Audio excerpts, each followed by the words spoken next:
This is CGTN, China Global Television Network.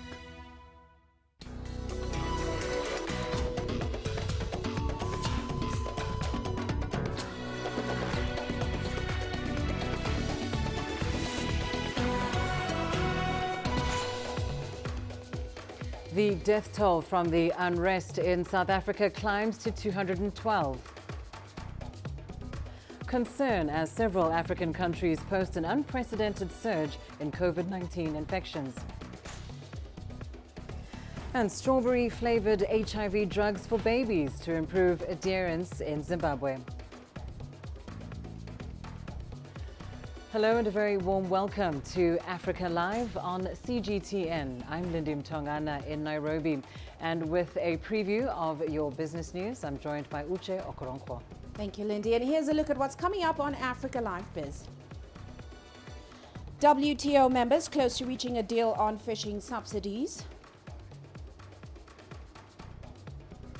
And Nigeria's central bank releases regulatory guidelines for mobile money services. Of course, all that coming up within the program. For now, back to Lindy. Thanks, Uche. We start in South Africa, where the death toll from violence in the country has shot up to 212 people. Meanwhile, charity organization Save the Children reports that at least 30 schools have been damaged in the ongoing unrest. President Cyril Ramaphosa on Thursday visited the province of KwaZulu-Natal, which has been one of the flashpoints of violence this past week. His visit comes as relative calm returned to parts of the country that were reporting sporadic violence. However, looting is still ongoing in some areas. The unrest was sparked by the arrest and detention of former President Jacob Zuma, but has since widened into socio-economic grievances, including high unemployment and continuing inequalities. Well, vaccines and chronic medications have not been spared in the looting, with scores of pharmacies destroyed in both Gauteng and KwaZulu-Natal provinces. COVID-19 vaccines and other vital medicines were lost as more than 100 pharmacies were destroyed in the outbreak of violence in the country. Here's more from CGTN's Yolisa Njamela. Ransacked, looted and destroyed.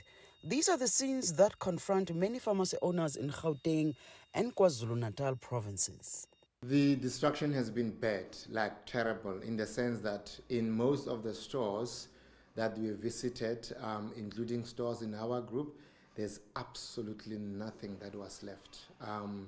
People took everything, all medicines in there, regardless of schedule, everything. The pharmacies were caught up in the violent attacks that have engulfed South Africa for a number of days now. The attacks were sparked last week when the former President Jacob Zuma was taken to prison to serve a 15-month sentence. His supporters took to the streets to demand his immediate release. Among the items looted at pharmacies are COVID-19 vaccines and scheduled medicines. When they are used without proper pharmacist counseling on storage and dosage, they may result in harm to one's health. It is very concerning because if you are going to have highly scheduled medicine, very dangerous medicine also, because we know that medicine can do good in healing people, but they can also harm, particularly if they are used without proper pharmaceutical supervision, which we expect will happen when these drugs are out there in the public. Pasha is one of the first advocates for pharmacy owners to move their businesses to townships and other previously disadvantaged areas. It is so hurting that you work very hard, like really we had in the country to have services, pharmaceutical services, to be widespread and to reach very disadvantaged communities, and to encourage pharmacists to open pharmacies and other lay people to open pharmacies in those areas where they were previously really underserviced. If they are now looted and they are now targeted the way that they are, this is going to take back the gains, literally way back. The gains that we have really achieved in taking healthcare to the people. The pharmaceutical industry is yet to quantify the damage. The Pharmacy Council has voiced its concerns at the losses, as in many cases they say The closures are likely to be prolonged. Yolisa Njamela for CGTN in Johannesburg, South Africa. Well, let's get the very latest now from South Africa. We're joined live from Johannesburg by CGTN's Angelo Coppola.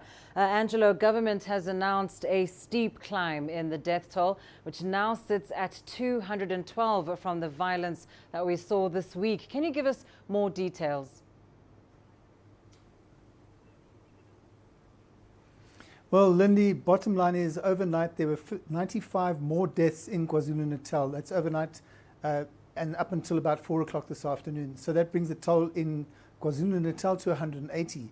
There were no incidents reported in Gauteng in terms of looting and arson, but there were 6 more deaths reported there. So they have to probably be linked to activity by the police services and possibly the army. So at the moment we're sitting at around 1,032, just ignore that. I'm not sure how that works though. At one stage we were getting different figures from the local authorities and from the national authorities, but that tally seems to have been sorted out now, so that problem is no longer an issue.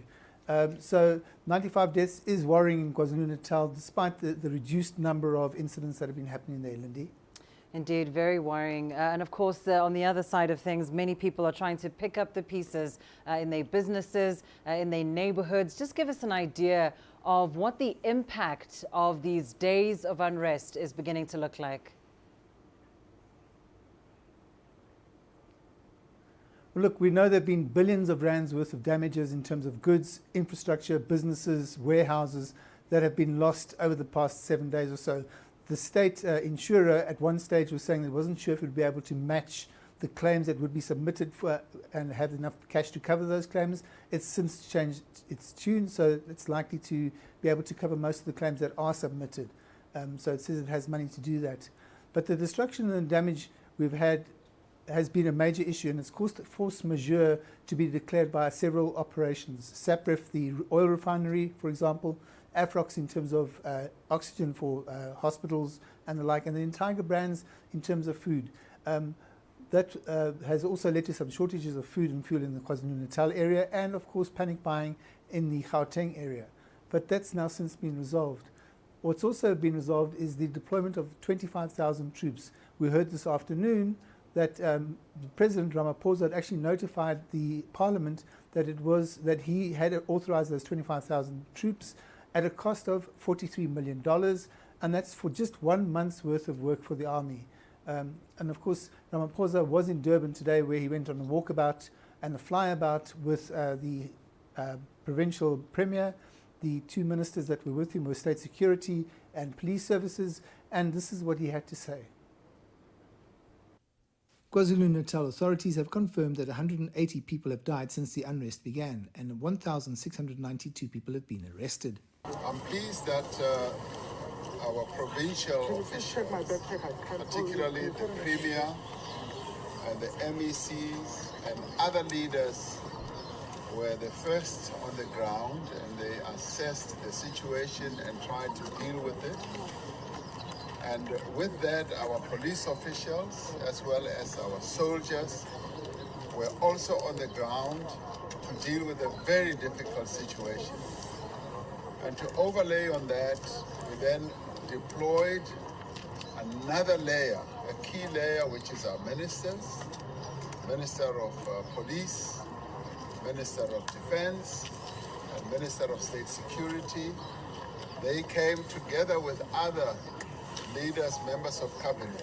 There's been some criticism about the late deployment of the National Defence Force troops, but they have had an almost immediate impact, bringing calm to most areas. One other effect that it's had, which is maybe not so visible, but nonetheless as important, is they've been able to free up police from other areas. So to allow more police to flow into the most crucial places.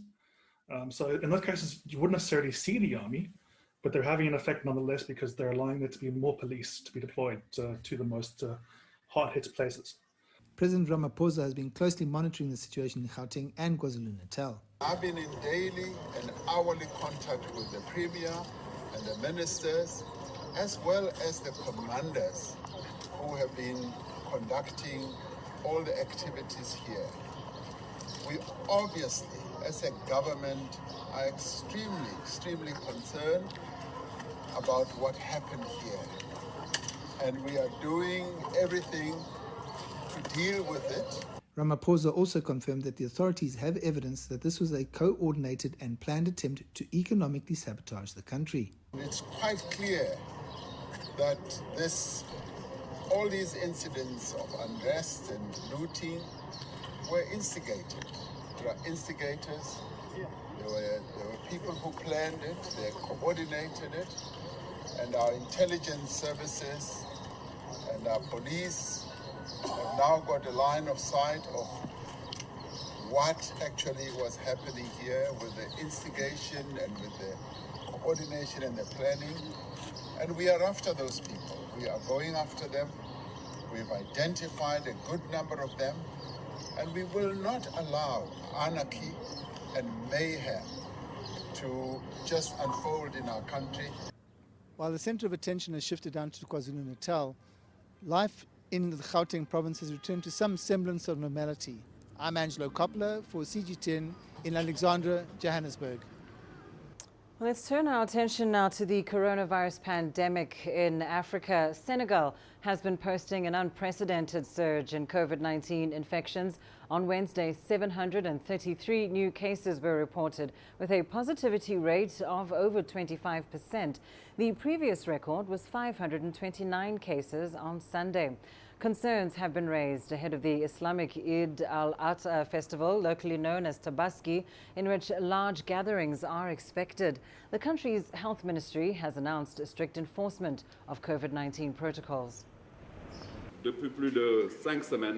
In view of this situation, the National Epidemic Management Committee met to assess the epidemiological situation regarding COVID-19 pandemic. After assessing the health, economic and social risks of this, the National Management Committee recommends the strengthening of the epidemiological services, in particular, the continuation and intensification of surveillance of variants, strengthening human resources for proper home-based care, intensifying awareness on the risks of COVID-19 and on prevention and control, especially during the Tabaski festivals. And to Rwanda now, where the government has imposed strict measures, including a lockdown in the capital Kigali and 8 districts as COVID-19 infections spike. The new measures will take effect from Saturday. The country's Ministry of Health says most of the cases are the Delta variant. According to the state minister in charge of primary health care, the Delta variant now accounts for 60% of new cases being reported. 9 more people died of COVID-19 on Wednesday, bringing the death toll to 607. Well, infections have also been spiking in Sierra Leone. The government has rolled out new measures, including a nationwide curfew that began on Monday. Now, according to WHO figures, the West African nation has recorded over 110 deaths in over 6,100 cases reported. Last week, the U.S. State Department cautioned its citizens against traveling to Sierra Leone due to rising cases. It said there is a high risk of contracting severe symptoms of COVID-19, especially for those who have not been vaccinated. Well, CGTN also spoke to Dr. Ahmed Ogwal Omar, the Deputy Director at the Africa Centers for Disease Control and Prevention. He told us more about the new surge in COVID-19 numbers across Africa. We are not in a state of helplessness, but it is true that the continent is undergoing the third wave, which is much more severe than the first and the second waves. The reason why we are not in a state of helplessness is because we know what needs to be done. And as Africa CDC, we are supporting our countries to institute those public health measures that will result in bringing down the numbers. And we are also engaging in ensuring that all tools for responding to COVID-19 are made available on the continent. The COVAX vaccine initiative, some would say, appears to have failed. It has now delivered roughly less than 90 million doses of the 2 billion it was supposed to deliver by the end of 2021. What then is the plan B for the African Union and the Africa CDC? For us at Africa CDC and the Africa Union, we appreciate the very useful platform that COVAX actually is, in as far as mobilizing COVID-19 vaccines for the globe. But within the African continent, we are not relying solely on the COVAX facility. We have also the African Vaccines Acquisition Task Team that was set up by the President of the Union in 2020, His Excellency Cyril Ramaphosa. And that particular task team has been mobilizing manufacturers, negotiating, so that we can be able to have vaccines on the continent. As the Africa CDC, realistically, what kind of support do you need and even expect from developed countries? What we would ask from the international community is three things. One is make vaccines available. And we are not saying that we want them for free. We are willing to purchase, and it is access now, not access next year or the year after. This is the first thing that I would really like for the international community to be able to appreciate. The second is that the African continent is part of the global community. And if it is not adequately covered by vaccines, then we will still have a global problem of COVID-19 continuing if it is not covered. This is the second thing. The final thing is to let the international community know that a pledge is only as good as when it is delivered. If you make a pledge and you do not deliver, then that pledge is not really helpful to the African continent. The pledge that is delivered is the pledge that is going to be helpful to us here in Africa. Coming up, record rainfall and flooding in Europe kills at least 125 people and over 1,000 are missing. Migrants returned to Libya suffer horrific abuses, according to Amnesty International.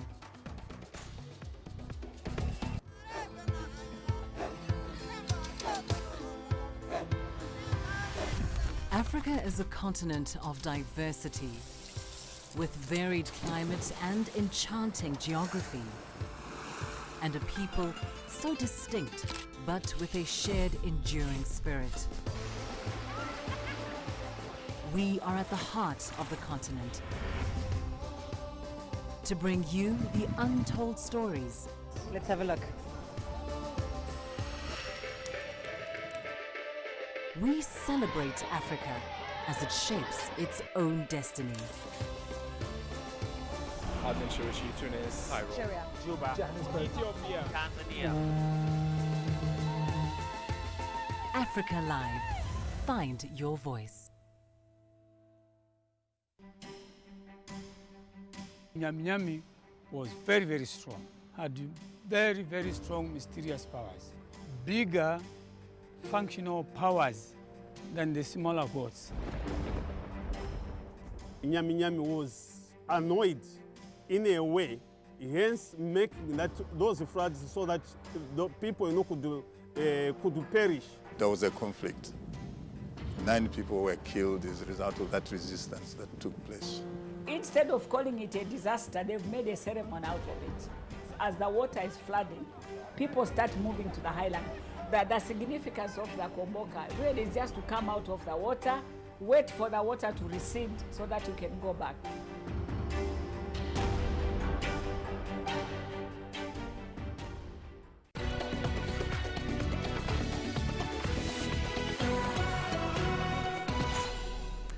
Right, let's start in Europe now, where record rainfall and flooding has left at least 125 people dead and over 1,000 missing. Trent Murray has the latest from the hard-hit areas of Germany.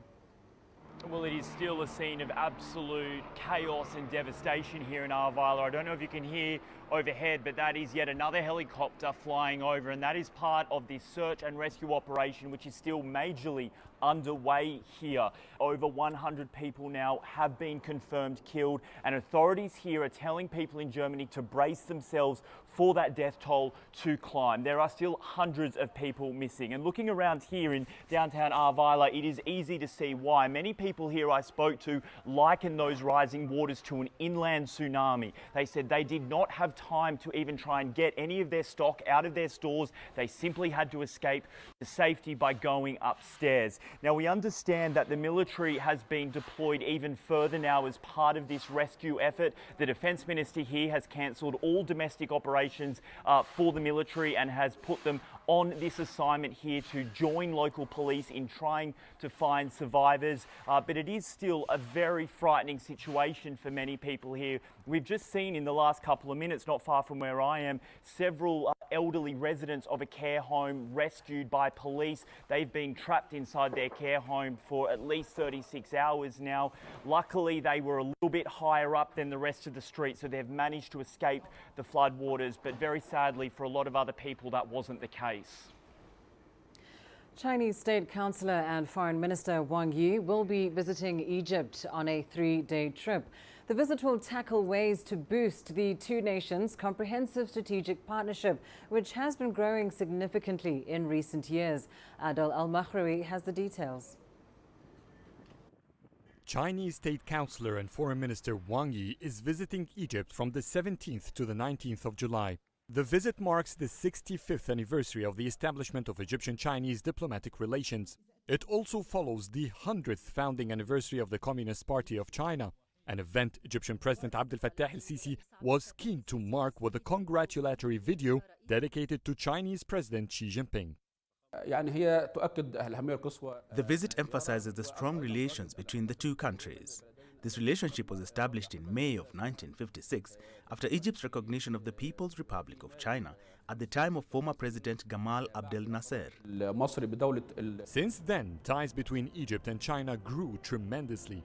Wang Yi will be meeting Egyptian President Abdel Fattah el-Sisi and a number of cabinet members to discuss a wide variety of topics to cover all aspects of the comprehensive strategic partnership that binds the two nations together. The most important topic that will be tackled is the Chinese investment in Egypt, especially in the Suez Canal. They will also discuss the Silk Road Initiative, which China has heavily invested in. The Chinese State Councillor will also be discussing regional crises with the Secretary General of the Arab League.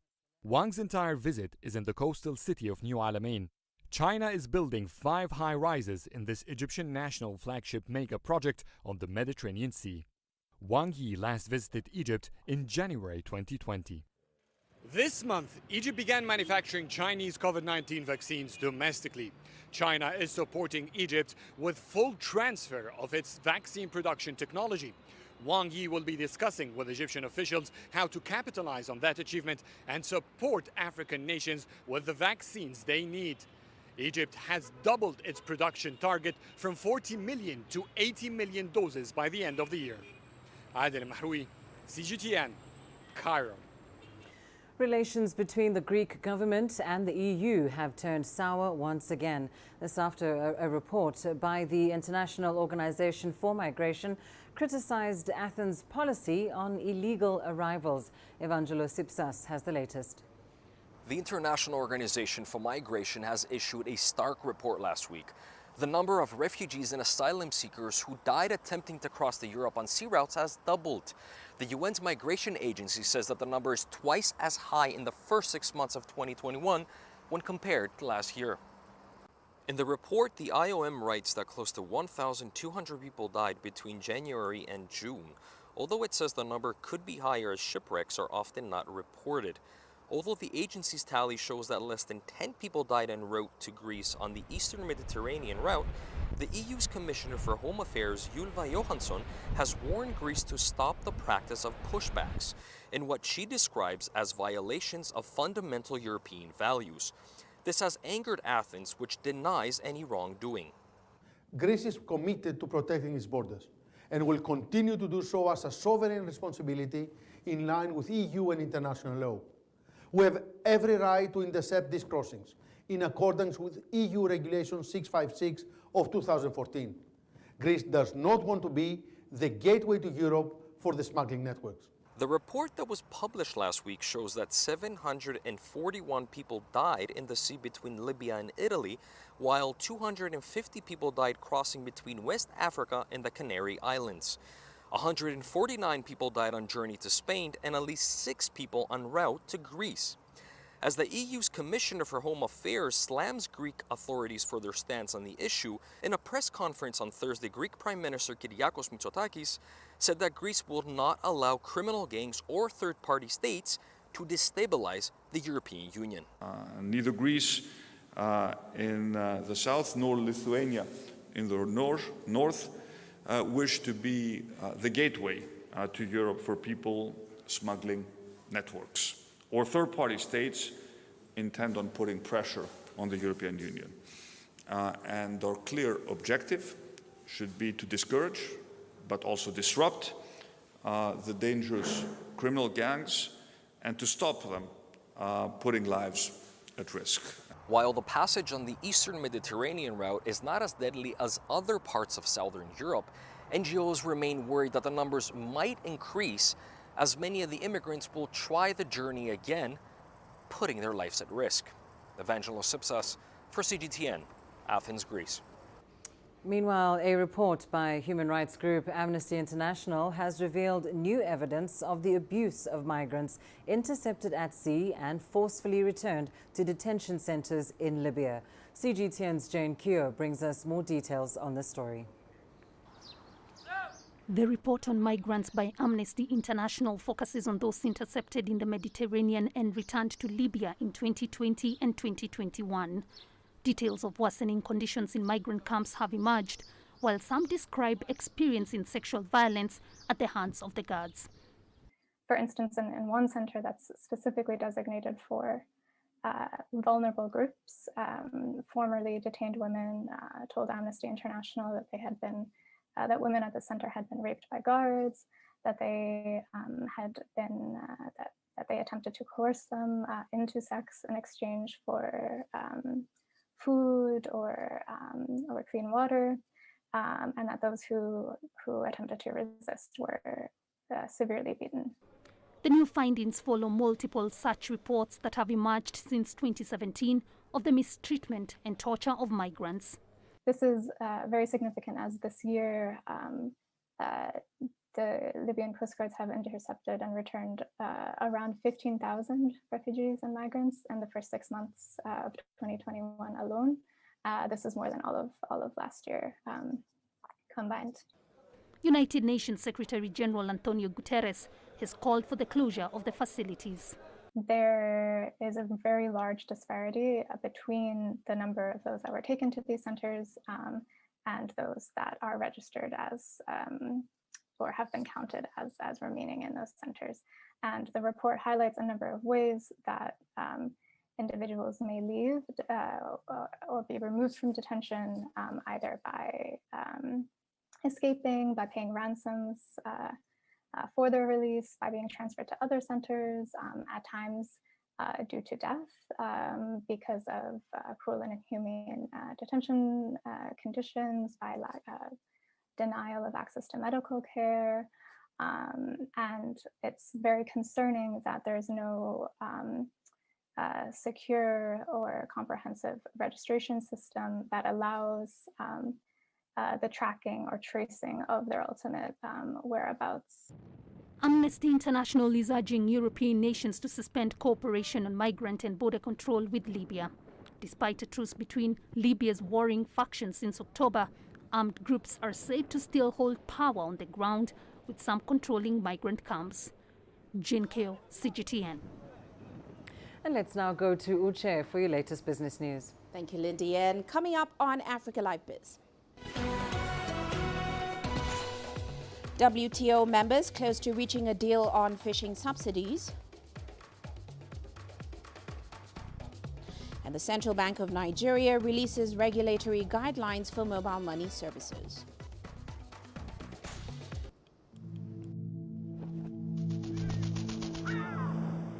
How will your world change today? What happens here? What happens there? Or what you make happen for yourself. If it matters to you, it matters to us too. Your stories are the stories that need to be told. Africa Live. Find your voice.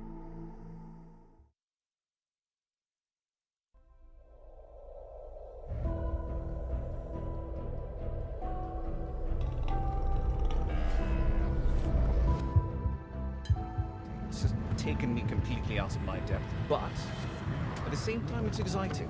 It's new, it's different, it's a challenge. It's really exciting.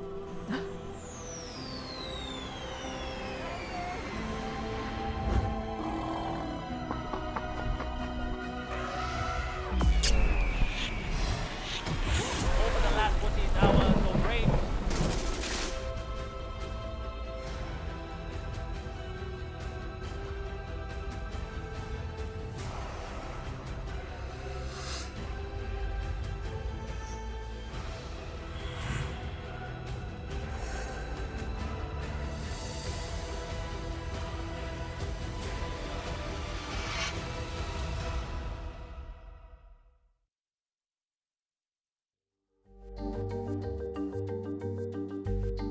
Africa Live.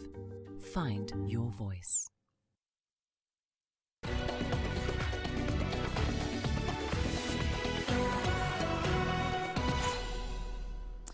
Now, the World Trade Organization has declared a meeting of WTO members a success, and that's following the confirmation of their will to reach a deal of removing fishing subsidies.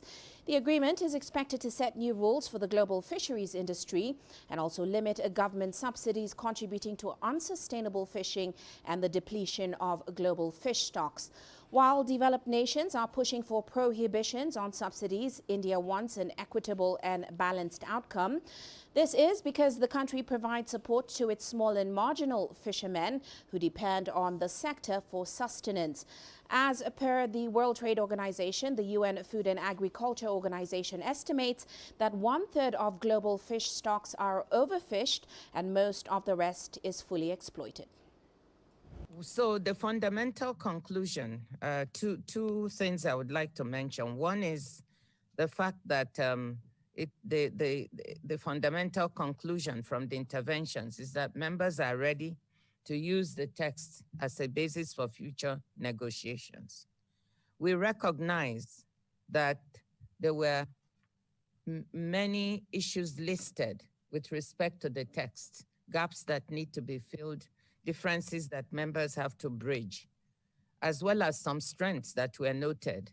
It was also important to note that virtually every member wanted to move in this positive direction. So that's the first observation. The second thing is that it's clear every member wants to conclude a good agreement, a balanced agreement, a quality agreement, and they want to conclude it with some sense of speed.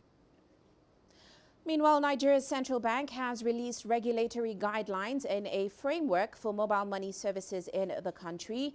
The Apex Bank says its target is to regulate the growing sector as well as increase the level of financial inclusion across the West African nation. Our correspondent, Afili Haza, tells us more from Abuja.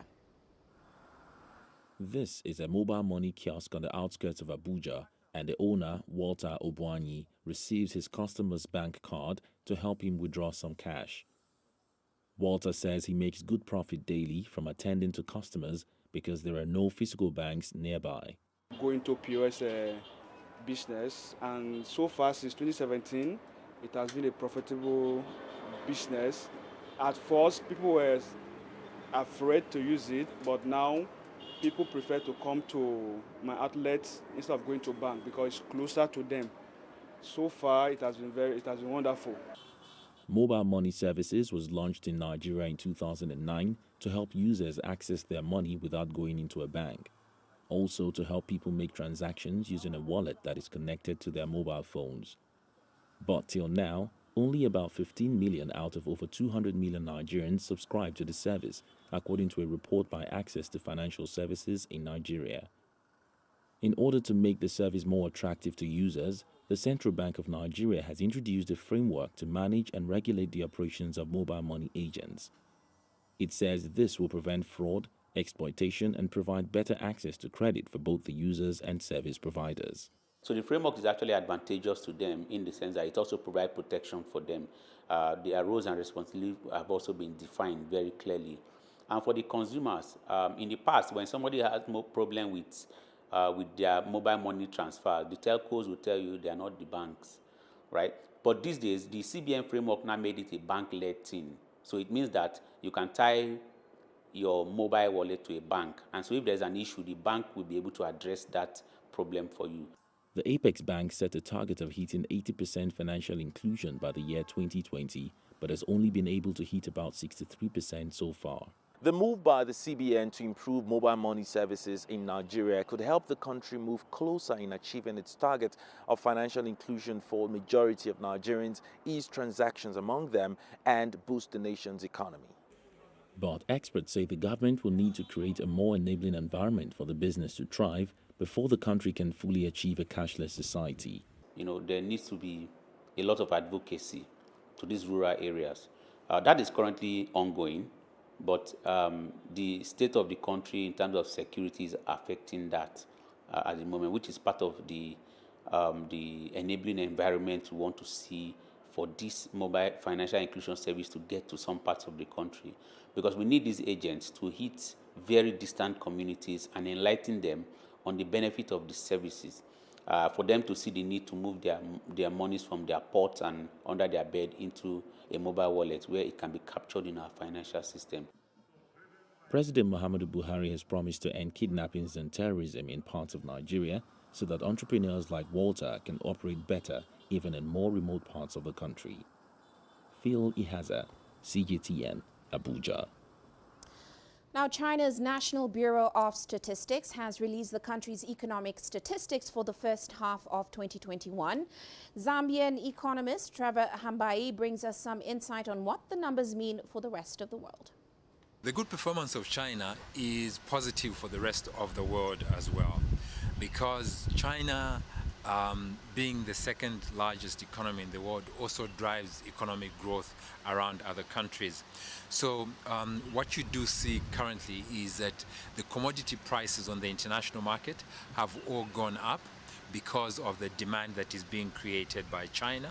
And this has been positive for other countries that are recovering from COVID to be able to take advantage of this. This is going to help them also recover, because then they are able to supply their goods to China, who's driving industrial growth. And I think this is very positive for all the other countries.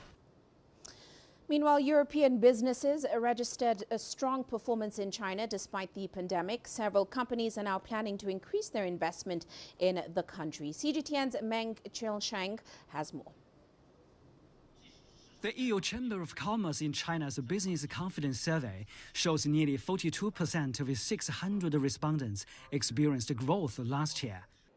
And while nearly a quarter of respondents saw revenue declines last year, 75% turned a profit, the same proportion seen over the past 5 years. First and foremost, credit needs to be given to the Chinese government for the very strong and quick measures it took to contain the COVID-19 outbreak. It was very tough during the first few months, but it paid off as business was able to come back online much sooner than has been the case in many other countries. New figures show China's GDP has grown by 12.7% year-on-year in the first half of 2021. As the business survey shows, 68% of European companies in China are optimistic about future growth, a 20 percentage point increase from last year. Our companies are more optimistic than they have been in the last 5 years. 56% plan to invest more. 5 times as many companies plan to onshore than to offshore. And fewer companies are leaving China than they ever have before. The survey also examines impacts from geopolitical tensions. It says companies are looking for ways to decrease their exposure to such issues, particularly possible cross-border disruptions like the trade war. The findings also say over 40% of respondents reported market access barriers and unequal treatment. Because of national security concerns here in China, there are requirements now that a lot of IT products are manufactured and certified by Chinese companies.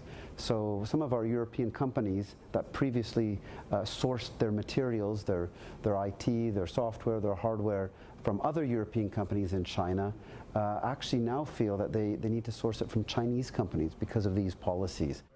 The chamber explained European companies are not decoupling by leaving China, but instead are considering which cross-border ties between China operations and global ones can and must be cut. Organizers of the survey say European companies have both contributed to and benefited from China's strong and speedy economic recovery. If given the right opportunities, they're ready to deepen their positions and help drive China's industrial upgrade as well as overall growth. 孟庆生 CGTN 成都 Sichuan Province. And heading to Egypt now, the country has signed a deal with Italian energy giant Eni to assess projects of hydrogen production in the North African state.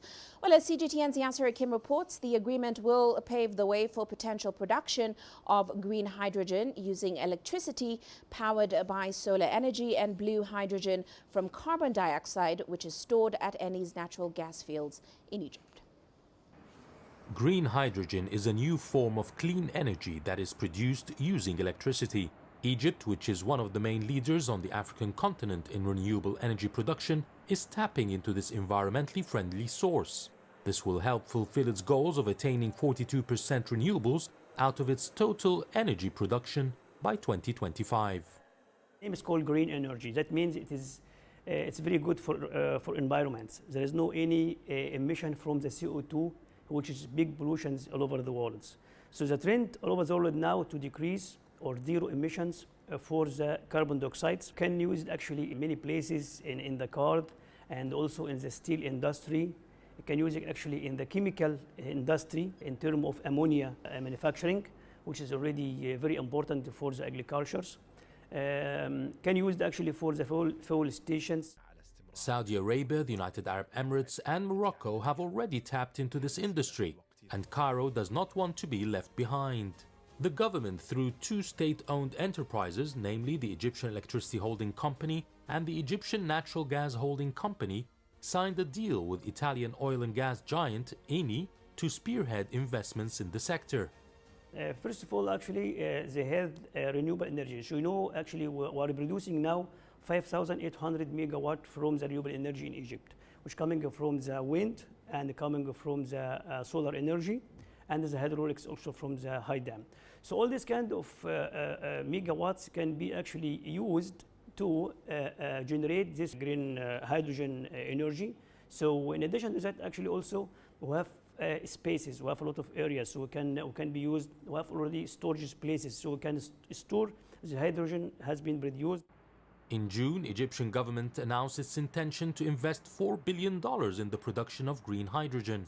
The North African state's strategy is to produce enough power for the local market and export the rest to neighboring African nations. Yes, Hakim for CGTN, Cairo. And that's all for now on Africa Live Biz. But coming up on Global Business Africa, the IMF approves a $1.5 billion extended credit facility loan and pushes for fiscal and monetary reforms in the DRC. All that coming up at the top of the hour. For now, back to you, Lindy. Thanks, Vuchem. Well, let's take a short break. Here's what's still ahead on Africa Live. Coming up, strawberry-flavored HIV drugs for babies to improve adherence in Zimbabwe. Join us in Global Business and see Africa through our eyes.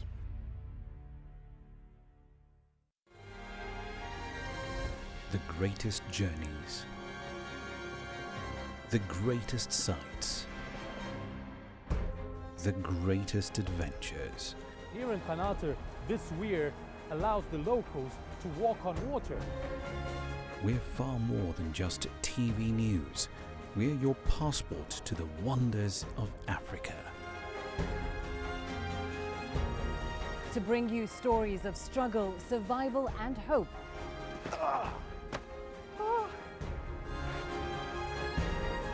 So let's explore.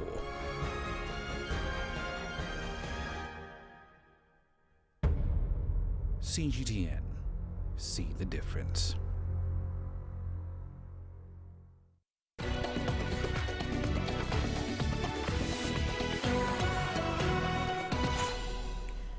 A new strawberry-flavored tablet for children living with HIV is giving hope to Zimbabwean caregivers that they can keep more children on their life-saving treatment. Zimbabwe is among the first 6 African countries to receive the new medication, which is being distributed by Unit Aid and the Clinton Health Access Initiative. CGTN's Farai Makutoya reports. 3-year-old Felani Sekenya was born with HIV. He is underweight and cannot walk yet. His mother believes the problems are because he has not been taking enough antiretroviral medication. I used to mix all the medication together because it was bitter, but he would spit it out or vomit. I even tried giving him sweets soon after he took the tablets, but that didn't help. So his viral load kept rising because he wasn't taking the full doses. In June, Felani was moved onto a second line of treatment, which includes the new strawberry-flavored dolutegravir. When I give him that, he doesn't spit or vomit. It has also helped improve his appetite because he's eating better now.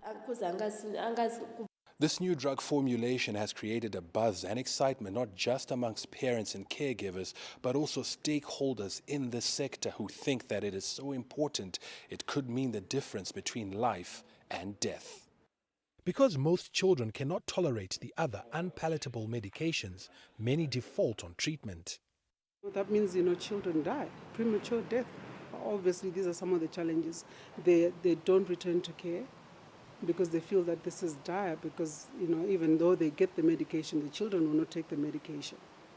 So it makes it very difficult, to keep returning to care. It's been a big struggle. This drug, we call it PDTG or PIDS-DTG, is a game changer because it means, a lot more children will have access to this drug. It's easier to administer. It's also more affordable. For CHI and Unit to, go ahead and push and negotiate for these price changes, for me it's really exciting. Like I said, even for our countries, that means they're able to have some savings. Where they would have been paying 480, they're paying 120 now, which is a great deal. And I'd like to think that, we're able now to avail better drugs to our children. According to UNAIDS, 71% of HIV-positive children in Zimbabwe are on antiretroviral treatment, a figure that is hoped to go up with the addition of the new drug. Farai Makutoya, CGTN, Harare, Zimbabwe.